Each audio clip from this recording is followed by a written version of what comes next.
Bonjour, donc Gérard Kerijawen, je suis directeur de l'école Tous en Scène depuis 1994. Donc ça fait 25 ans bientôt, on va fêter les 25 ans cette année. Voilà, je suis également musicien, guitariste, plutôt jazz. J'ai fait beaucoup de concerts avec différentes formules, ça allait du duo au big band. Et je continue à jouer, un peu moins qu'avant, mais je joue toujours régulièrement dans avec différentes formations. C'est avant tout une structure d'enseignement qui regroupe beaucoup de gens, mais je crois qu'on va en parler tout à l'heure. C'est une association de loi 1901 qui est, que dire, en trois mots. Moi, c'est plus des mots qui vont définir l'école. Je trouve qu'il y a une notion de convivialité et surtout une notion de réseau qu'on va retrouver dans cette école. Et une notion aussi d'ouverture sur tous les styles. Ça, c'est très important. Il y a autant du métal que du jazz, que de la chanson française, que, je sais pas moi, de la musique traditionnelle, du rock, et ainsi de suite.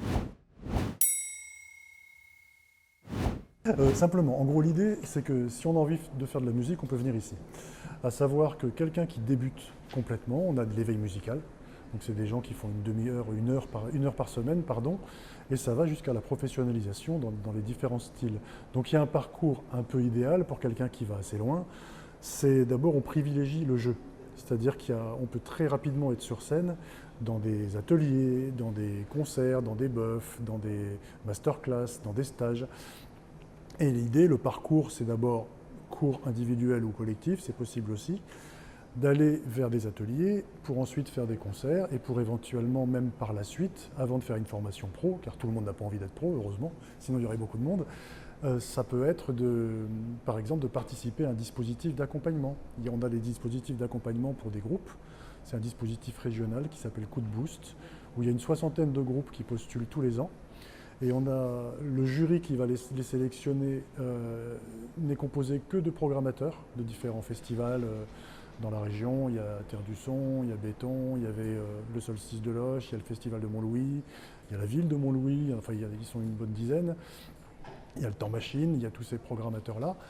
Et les élèves, les deux groupes qui sont sélectionnés, pendant une semaine, travaillent sur place. Et on va essayer de les aider en faisant un diagnostic un peu de ce dont ils vont avoir besoin. Généralement, c'est musical, mais ça peut être une aide administrative ou juridique, ça peut être une aide technique sur comment on utilise telle pédale d'effet, enfin j'exagère un peu, mais tout est faisable en fonction, on personnalise énormément. Voilà. C'est une formation donc auteur, compositeur, interprète, qui se passe sur 4 jours. Donc les élèves vont avoir bien sûr de l'écriture, vont avoir de la composition et auront la chance d'aller sur scène sous l'œil averti des intervenants qui va pouvoir les guider et faire aussi un travail autour des prestations scéniques. Et normalement, on garde la même période, elle se refera probablement à Pâques l'année prochaine, si tout se reconduit comme nous le souhaitons. Donc ça, c'est une formation qui a été mise en place par l'intermédiaire de la SACEM, enfin c'est nous qui la mettons en place, elle a été validée par la SACEM, et le principe, c'est que quand on est adhérent SACEM, la formation est financée. Elle est ouverte à 6 personnes, 6 candidats. Après, la démarche est très très simple, il suffit d'avoir un numéro de sociétaire, et nous décidons qui on va accepter ou pas dans la formation, et on transfère simplement les numéros à la SACEM qui valide. Un conseil pour les auteurs-compositeurs, j'ai envie de vous citer une anecdote.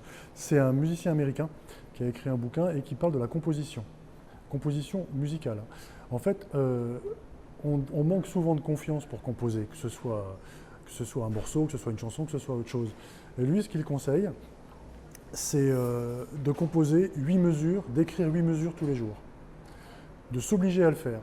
Et puis en gros, la conclusion, ça c'est un peu la mienne, c'est que si au bout d'un an, il n'y a vraiment rien qui vous plaît, peut-être qu'il faut arrêter de composer, je ne sais pas, mais au moins, on aura essayé.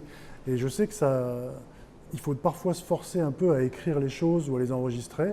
Maintenant, on a plein de moyens très simples, avec un téléphone, on enregistre un truc, on peut le faire écouter à d'autres, et souvent ça va déboucher sur une composition. Le nombre de fois où on a écouté des morceaux, où on a écouté des textes en disant « c'est complètement nul, jamais j'aurais osé composer ça », puis en fait ça devient un truc que tout le monde retient. Donc il n'y a pas de règle, si on a envie de composer, on compose, si on n'a pas envie, il faut se forcer un petit peu, je pense. Voilà. forcez-vous.